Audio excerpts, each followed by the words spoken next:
অনেকে মনে করে ট্রেডিং মানেই দ্রুত টাকা আয় করা, কিন্তু বাস্তবতা হল মার্কেট কখনো কাউকে সহজে সাকসেস দেয় না।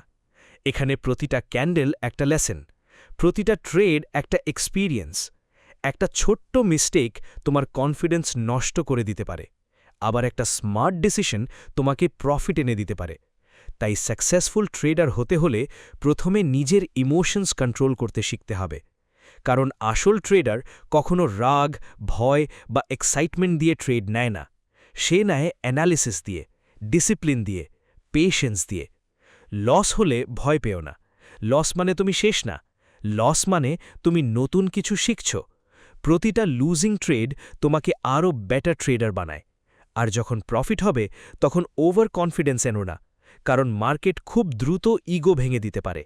সবসময় কাম থাকো, হাম্বল থাকো, আর থ্যাঙ্কফুল থাকো যে তুমি লার্নিং প্রসেসের মধ্যে আছো। রিমেম্বার, সাকসেসফুল ট্রেডিং কোনো শর্টকাট জার্নি না।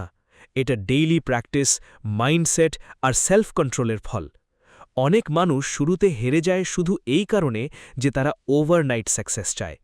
কিন্তু প্রফেশনাল ট্রেডার্স জানে consistency is more important than quick profit. তুমি যদি প্রতিদিন একটু একটু করে ইমপ্রুভ করো, নিজের মিস্টেক্স অ্যানালাইজ করো, নিজের স্ট্র্যাটেজি ফলো করো, তাহলে একদিন অবশ্যই তুমি প্রফিটেবল হবে। কখনো অন্যের প্রফিট স্ক্রিনশট দেখে নিজের জার্নি কম্পেয়ার করো না, কারণ সোশ্যাল মিডিয়া তোমাকে শুধু সাকসেস দেখায়, কিন্তু স্ট্রাগল দেখায় না। প্রতিটা সাকসেসফুল ট্রেডারের পেছনে আছে অনেক স্লিপলেস নাইটস, অনেক লসেস, অনেক হার্ড লেসন্স। তাই যখন মার্কেট তোমার বিরুদ্ধে যাবে তখন প্যানিক না করে পেশেন্স রাখো। নিজেকে রিমাইন্ড করো, this is part of the journey.